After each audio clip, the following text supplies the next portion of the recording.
Oikein hyvää päivää kaikille. Kuka minä olen? Meikäläisen nimi oli 13-vuotias köyhä läski lihapullas Myrskylästä ihan oikeesti. Tällä kertaa uuden videon parissa. Ja tosiaan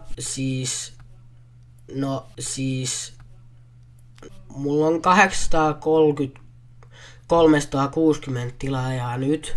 Vittu saatana. Ja vähän aika sitten mulla oli 8365. Ei kyllä hyvin mene. Nyt mä ajattelin kuitenkin tuoda teille tämän videon saatana. Niin tällä kertaa taas luetaan kommentteja videon parissa ja ensimmäisenä vittu sä äijä oot mun isoin motivaattori. Jatka samaan malliin eli siis sun faijan palliin imemistä. Kiitti oikeesti mun päivän niin paljon paremmaksi.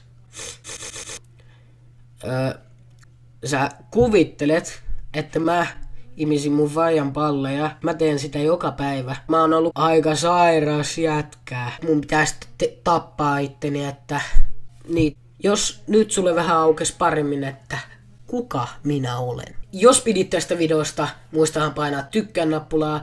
Jos ette pitäneet, painakaa tykkään nappulaa. Tykkää ja eikä mulla muuta. Meikäläisen nimi oli 13-vuotias köyhä läski lihapullas. Ja me nähdään sitten ensi videon parissa. Se on siihen asti.